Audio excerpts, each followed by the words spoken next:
प्रभु यीशु मसीह के नाम में आप सभी को सलाम। आज हम एक बहुत ही महत्वपूर्ण विषय पर बात करने जा रहे हैं जो हमारे मसीही विश्वास की नींव है। अक्सर जब लोग मसीही धर्म के बारे में सोचते हैं तो उनके मन में बहुत से सवाल आते हैं। उनमें से एक सवाल ये भी हो सकता है कि क्या मसीही लोग मूर्ति की पूजा करते हैं। आज मैं आपको परमेश्वर के वचन से ये स्पष्ट करना चाहती हूँ कि मसीही लोग मूर्ति पूजा नहीं करते। हमारा विश्वास किसी पत्थर, लकड़ी, धातु और मनुष्य के हाथों से बनाई गई किसी चीज पर नहीं टिका हुआ है। हम एक जीवित और सच्चे परमेश्वर पर विश्वास करते हैं जिसने सारी सृष्टि को बनाया है। वो परमेश्वर जिसे देखा नहीं जा सकता, जिसे छुआ नहीं जा सकता, जिसके रूप रंग की कल्पना भी नहीं की जा सकती, पर उसे सिर्फ महसूस किया जा सकता है। और उसने खुद को अपने वचन और अपने पुत्र यीशु मसीह के द्वारा इस जगत पर प्रकट किया है। यूहन्ना 1:18 में भी स्पष्ट लिखा है कि परमेश्वर को किसी ने कभी नहीं देखा, इकलौता पुत्र जो पिता की गोद में है उसी ने उसे प्रकट किया। जब परमेश्वर को किसी ने देखा ही नहीं है तो फिर हम उसकी तुलना किसी मूर्त से कैसे कर सकते हैं। बाइबल में भी परमेश्वर ने हमें मूर्ति पूजा के विरोध में साफ आज्ञाएं दी हैं। निर्गमन की पुस्तक में जब परमेश्वर अपने लोगों को मिस्र की गुलामी से बचा के इजराइल कनान देश की ओर ले जा रहे थे तो उन्होंने अपनी कुछ आज्ञाएं उन्हें दी। जो उनमें से दूसरी आज्ञा में उन्होंने कहा, निर्गमन 20:4-5 में लिखा है, तू अपने लिए कोई मूर्ति खोदकर ना बनाना, ना किसी की प्रतिमा बनाना जो आकाश में व पृथ्वी में व जल में है।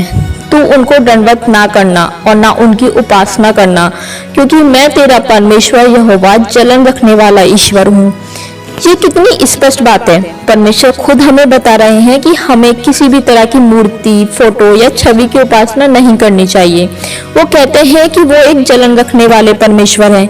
इसका मतलब है कि वो अपनी महिमा और अपनी उपासना किसी और के साथ साझा नहीं करते।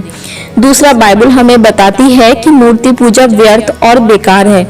यशायाह नबी ने अपनी पुस्तक में मूर्ति बनाने वालों का मजाक उड़ाया है। यशायाह की पुस्तक 44 उसके 12 से 20 वचन में वो बताते हैं कि कैसे एक व्यक्ति पेड़ से लकड़ी काटता है, उसी लकड़ी के एक हिस्से से वो आग जलाकर खुद को गर्म करता है और रोटी सेकता है, और उसी लकड़ी के दूसरे हिस्से से वो एक देवता बनाता है और उसकी पूजा करता है।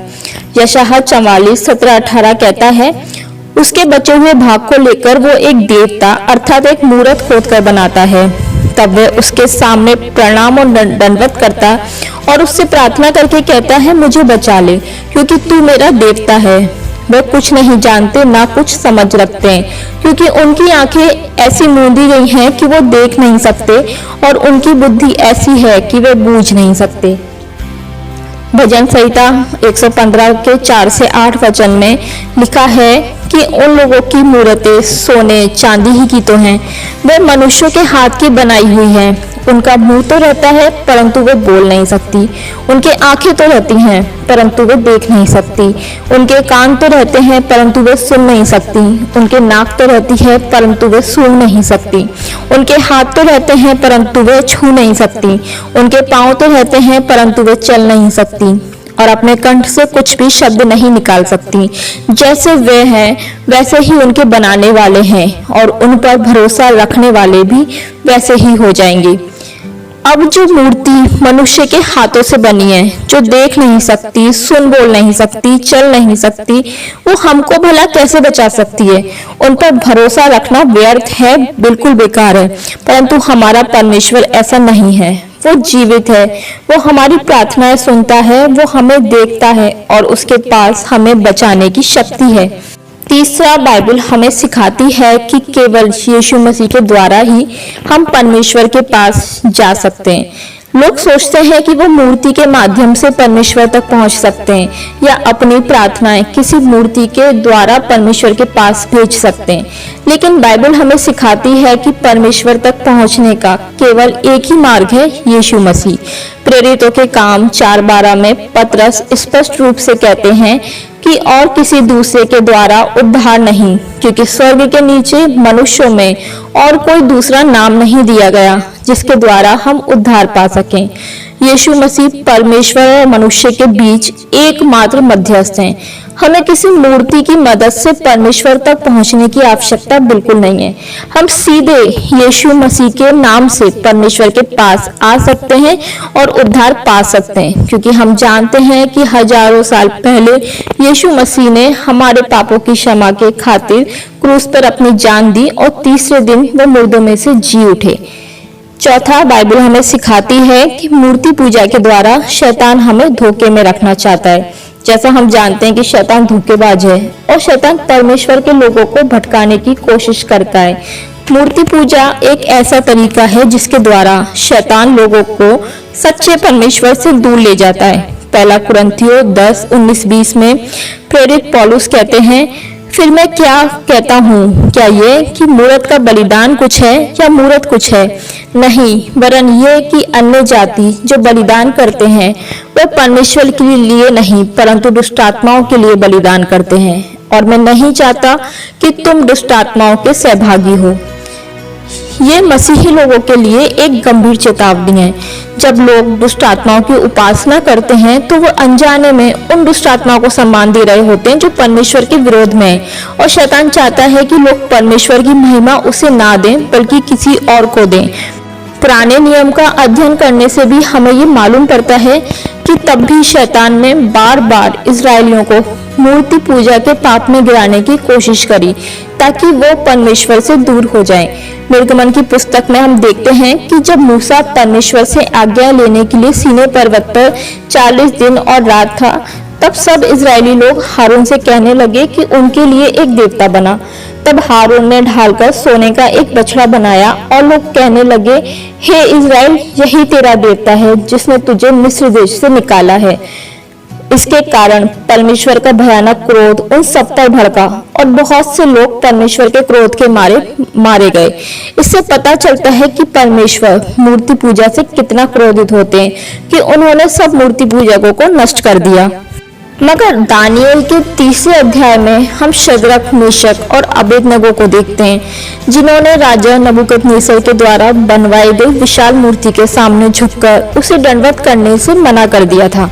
हम जानते हैं कि बेबीलोन के राजा नबूकदनेस्सर ने एक विशाल मूर्ति बनाई और उसने आज्ञा दी कि जब भी तुरही, बांसुरी, वीणा, सारंगी, सितार, शहनाई और हर तरह के बाजों का शब्द सुनाई दे तो हर एक व्यक्ति को उसी समय गिरकर उस सोने की मूरत को दंडवत करना है, और जो कोई गिरकर दंडवत नहीं करेगा वो तुरंत ही आग के धधकते भट्टे में डाल दिया जाएगा। राजा नबूकदनेस्सर की इस आज्ञा और डर के मारे हर कोई उस सोने की मूरत को दंडवत करता था, परंतु शद्रक, मेशक, अबेदनगो ने ऐसा करने से साफ साफ मना कर दिया। और जब ये बात राजा को पता चली तो वो बहुत क्रोधित हुआ और उसने उन तीनों को अपने सामने बुलवाया। तब नबूकदनेस्सर ने उनसे पूछा, तुम लोग जो मेरे देवता की उपासना नहीं करते और मेरी खड़ाई हुई सोने की मूरत को दंडवत नहीं करते, सो क्या तुम ये जानबूझकर ऐसा करते हो? यदि तुम अभी भी उस मूरत को दंडवत करने के लिए तैयार हो तो बचोगे, और यदि नहीं तो इसी घड़ी धधकते हुए भट्टे के बीच में डाले जाओगे। फिर ऐसा कौन देवता है जो तुमको मेरे हाथ से छुड़ा सके? तब शद्रक, मेशक और अबेदनगो ने कहा कि हमारा परमेश्वर जिसकी हम उपासना करते हैं वो हमको उस धधकते हुए भट्टे की आग से बचाने की शक्ति रखता है, वरन हे राजा, वह हमें तेरे हाथ से भी छुड़ा सकता है, परंतु यदि वो ना भी छुड़ाए तो भी हम तेरी खड़ी कराई मूरत को दंडवत नहीं करेंगे। ये बात सुनकर राजा नबूकदनेस्सर झुंझला उठा और गुस्से में उसने आग के भट्टे को और 7 गुना अधिक धधकाने की आज्ञा दे दी और उसमें उन तीनों को डाल दिया गया। और हम जानते हैं कि परमेश्वर ने उस आग की भट्टी में उन तीनों की अद्भुत तरीके से रक्षा करी और वो आग उन तीनों को जला नहीं सकी, क्योंकि जब शद्रक, मेशक और अबेदनगो को जलते हुए आग के भट्टे से बाहर निकाला तो उनके बालों की एक लट तक नहीं झुलसी थी, उनके कपड़ों के ऊपर आग का कोई निशान नहीं था और ना उनमें से आग की कोई गंध आ रही थी। ये सब देखकर राजा नबूकदनेस्सर ने परमेश्वर की महिमा करी और ये स्वीकार किया कि शद्रक, मेशक और अबेदनगो का परमेश्वर ही सच्चा परमेश्वर है। उसने ये भी आज्ञा दी कि जो कोई उनके परमेश्वर के विरुद्ध बोलेगा वो मरवा डाला जाएगा। इस तरह से परमेश्वर ने अपनी आज्ञा के माने जाने के कारण शद्रक, मेशक और अबेदनगो की जान की रक्षा करी। इस तरह से बाइबल हमें मूर्ति पूजा करने से बिल्कुल मना करती है। बाइबल में और भी कई वचन हैं जो हमें मूर्ति पूजा से दूर रहने की चेतावनी देते हैं, जैसे कि 1 कुरिन्थियों 6:9 में लिखा है, क्या तुम नहीं जानते कि अन्यायी लोग परमेश्वर के राज्य के वारिस ना होंगे। धोखा न खाओ, न वैश्यगामी, न मूर्ति पूजक, न परस्त्रीगामी, न लुच्चे, न पुरुषगामी। प्रकाशित वाक्य 21:8 में लिखा है, पर डरपोकों और अविश्वासियों और घिनौनों और हत्यारों और व्यभिचारियों और टोनों और मूर्ति पूजकों और सब झूठों का भाग उस झील में मिलेगा जो आग और गंधक से जलती रहती है। ये दूसरी मृत्यु है। 1 कुरिन्थियों 10:14 में लिखा है, इस कारण हे मेरे प्यारों, मूर्ति पूजा से बचे रहो। तो इस तरह से ये बात साफ है कि मसीही लोग मूर्ति पूजा नहीं करते। और क्यों नहीं करते? क्योंकि ये न केवल हमारे परमेश्वर की आज्ञाओं के खिलाफ है, बल्कि परमेश्वर की महिमा का भी अपमान है। यूहन्ना 4:24 में यीशु मसीह ने खुद कहा है कि परमेश्वर आत्मा है और अवश्य है कि उसकी आराधना करने वाले आत्मा और सच्चाई से आराधना करें। तो हमें परमेश्वर की आराधना करने के लिए किसी मूर्ति या छवि की जरूरत नहीं है। हमें बस आत्मा और सच्चाई के साथ परमेश्वर की आराधना करनी चाहिए। आज के इस वचन से परमेश्वर की महिमा हो। आप सभी को जय मसीह की।